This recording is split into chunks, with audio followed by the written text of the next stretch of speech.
guys? Welcome to this latest episode of the Mufasa Sports Club. As you already know, please let's continue to, grow this channel. Let's continue sharing the videos, liking them.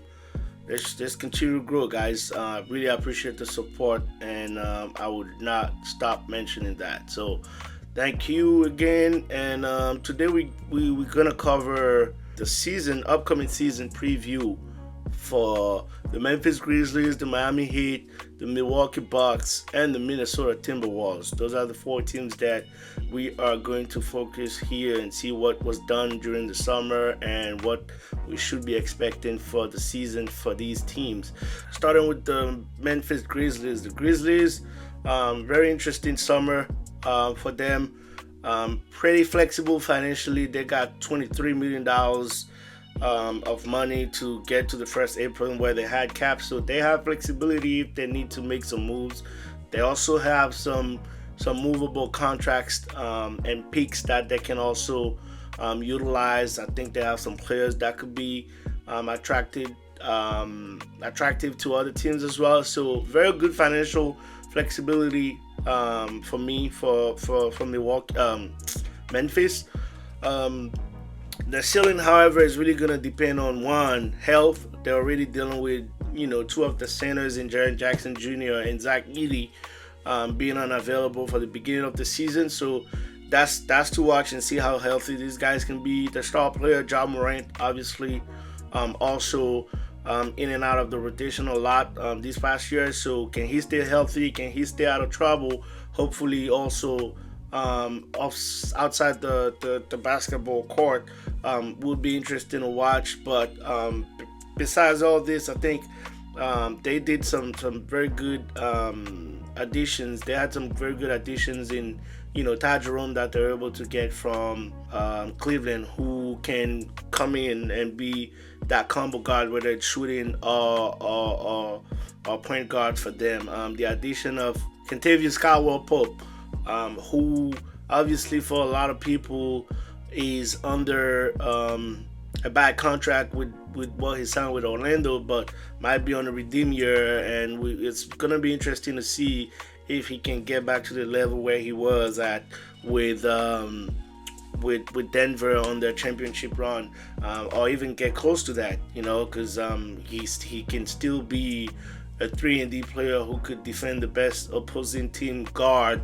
and also be able to shoot the three ball at a very decent level. So it's going to be interesting to see what addition KCP can bring to that roster. Cam Spencer as well.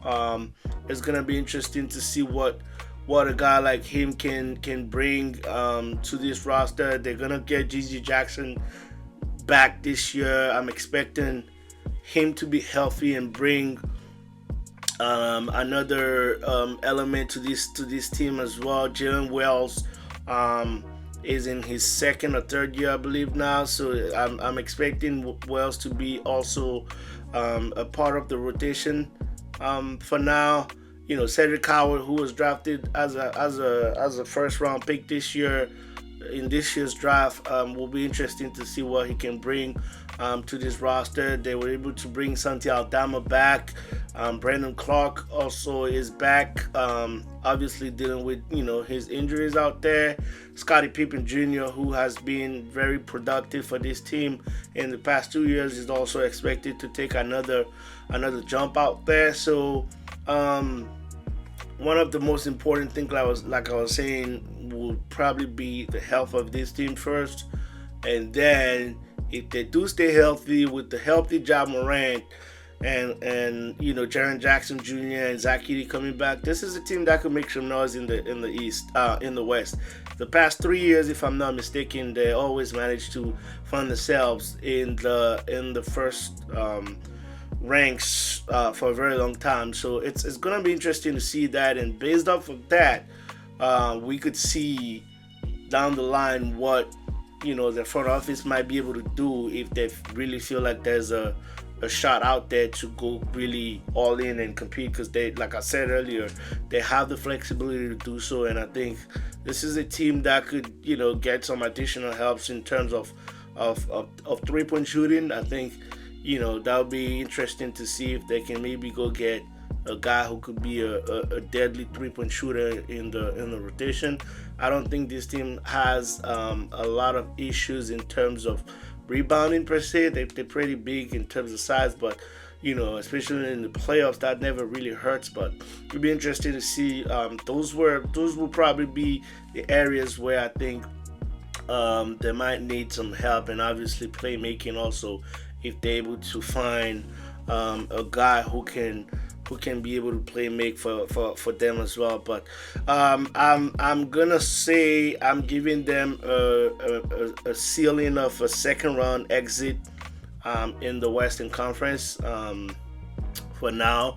That would be my early prediction for this team, and that's obviously if they're able to stay healthy, because like I've been saying it, stressing it, the Western Conference is very competitive, and any major injury might derail your team's whole season because it's that competitive.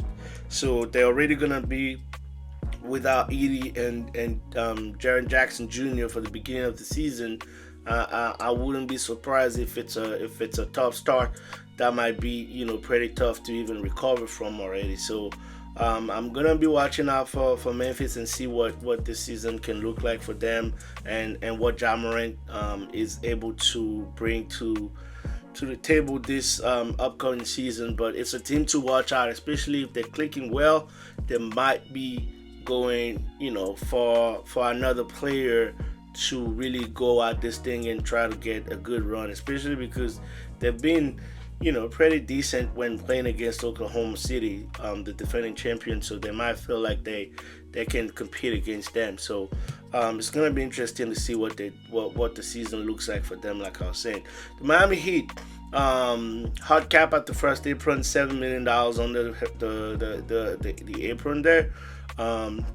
Had some interesting moves as well. I think the addition of Norman Powell from the Clippers was really good for them. They already had good moves last year with bringing Andrew Wiggins and Davion Mitchell in that mix.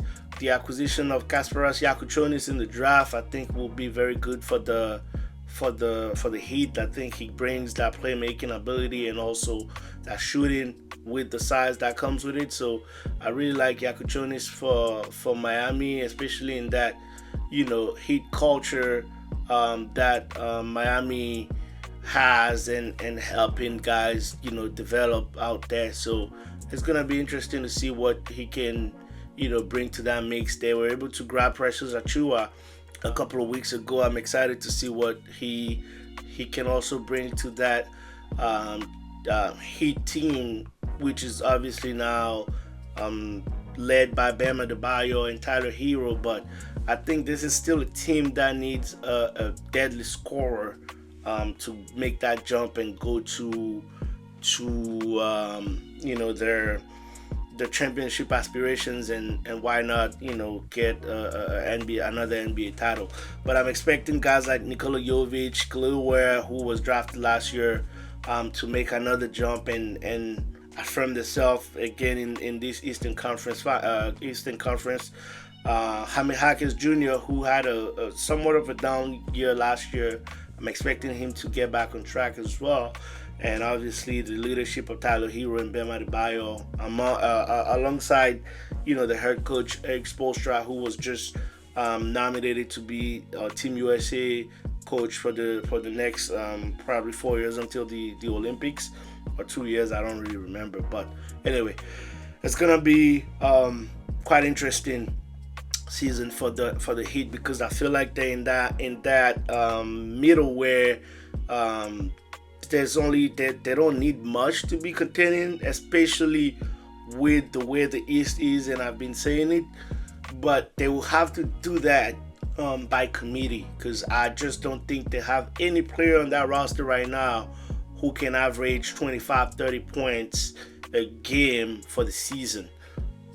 They might have players that can do it sporadically, like Norman Powell, Tyler Hero, Terry Rozier sometimes, but I don't think they have that scorer per se. So this will have to be a strategy, something like what the Pacers did last year also, where you gotta have like 5, 6, 7 guys in double digits for them to really have a successful season. And I have no doubt that Eric Spoelstra might be able to get his guys to buy into that and play throughout his depth and try to get scoring from a whole bunch of different players. So for now, I'm still gonna just put them as a second round exit as well, because I just think there's a couple of teams in the Eastern Conference, even as depleted as the East is, or as I wouldn't say depleted per se, but as open as the East is, I still think there's a couple of teams that have better rosters and go-to guys as opposed to Miami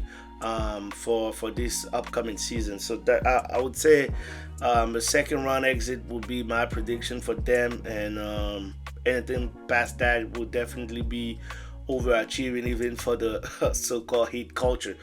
The Milwaukee Bucks also had a very interesting offseason, starting with, obviously parting ways with Damian Lillard after his terrifying injury. I hope Dame is doing good and recovering well back in Portland now.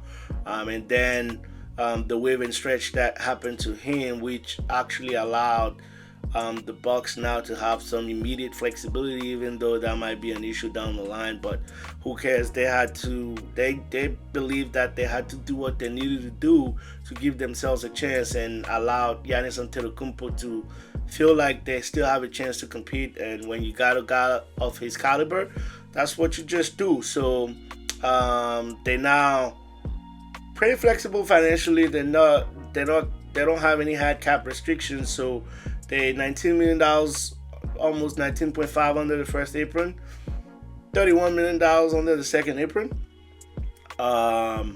with good flexibility there, and some players that they might be able to move and be aggressive if needed be in the regular season, throughout the trade deadline if they wanted to be. But it's just a weird roster to me. I like the acquisition of Miles Turner, a younger Brook Lopez type of player, where he can give you that 3-point shot ability, and he can also block some shots. So they didn't lose much on that end by getting rid of Brook Lopez. Obviously they're getting him for a higher price, but he's way younger than Brook Lopez. He's only 29 as opposed to Brook, who was in his late 30s. So I like that for them. I like that they were able to bring Bobby Portis back. Kyle Kuzma is still on the roster. Giannis, obviously. Gary Trent Jr. as well. They brought Gary Harris and Cole Anthony on that team, which I think will be the primary ball handlers, along with Giannis sometimes. But my issue with this roster is I don't think there's enough ball handling and creativity on this roster. I don't think they have a lot of creators. I don't think they have some very good shooters on the perimeter per se. AJ Green could be a good shooter, but whether it's Taurean Prince or Gary Trent Jr., those are like, Bobby Portis is definitely a decent shooter, but they have a lot of streaky shooters and not consistent shooters. And most importantly, they are coached by Doc Rivers, who, I'm sorry, I do not trust coming to the playoffs to be able to put a good strategy in place and run the team the way they should be run to be able to aspire for a championship, make the adjustments that needs to be done. I have no hopes for Doc Rivers to be able to do that. So that would be the reason why, on top of the playmaking ability, the lack of playmaking ability and shooting, I think this team, even in this Eastern Conference, will probably be. I still think they make it to the playoffs, whether it's through the play-ins or directly. But I just don't think they go anywhere past the second round. Wouldn't be surprised if it's a first round exit, at the most a second round exit, unless, like I've been saying, with their flexibility they get aggressive and go get a good playmaker shooter by the deadline, by the trade deadline. But before that, that's what I have for the Milwaukee Bucks. And the last team I'm gonna be covering today would be the Minnesota Timberwolves. Big year for Anthony Edwards. I think this is a year where he has to implement himself as an MVP candidate and being brought up into that conversation constantly. This is no longer young Anthony Edwards. You're 24 now. Claim to be that guy. We could see the potential. This has to be the year where Ant-Man is able to constantly be in that conversation and bring that team to some new heights. It's pretty tough to do when you've already been to the conference finals, but that's just what the task is for great players. Bones Highland was brought in. I'm excited for the opportunity for him because I just think whether it was with the Clippers and early on with Denver when he was out there, I've seen some splashes, and I don't know if maybe a change of scenery is what was needed. I didn't understand the downward spiral that he was taking, so I'm excited to see what he can do and what opportunity he might get in Minnesota. Obviously, Rob Dillingham, who was drafted last year, I'm expecting him to take a leap as well. They were able to bring back Naz Reid, Dante DiVincenzo also still there, Jaden McDaniels, obviously, Julius Randle. It was a pretty good mix last year that tried to do their best to compete.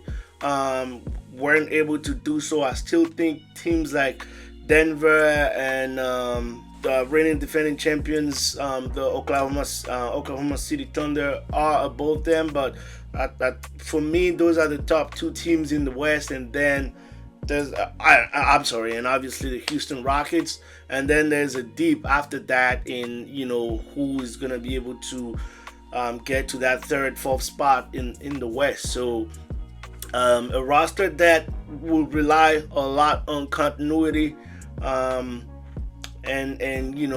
stardom from star performances from Anthony Edwards. Obviously, they hang their hat a lot on defense. Mike Conley is still gonna be there, try to give them 15-20 minutes a game, trying to playmaking, all that. I still think this is a roster that needs some additional playmakers and shooters.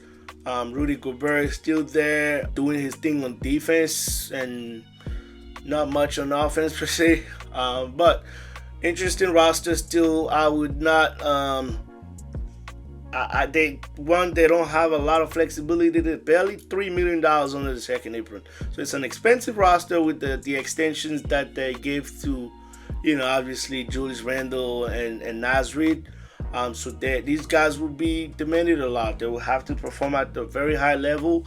I wouldn't be surprised if Naz Reid is actually a starter this year and not coming off the bench anymore. If he is, then it is what it is. But that would be what it has to take for them to be able to compete at the high level and aspire for a championship. I will still put them as a second round exit. Like I was saying, I don't think this roster, especially with the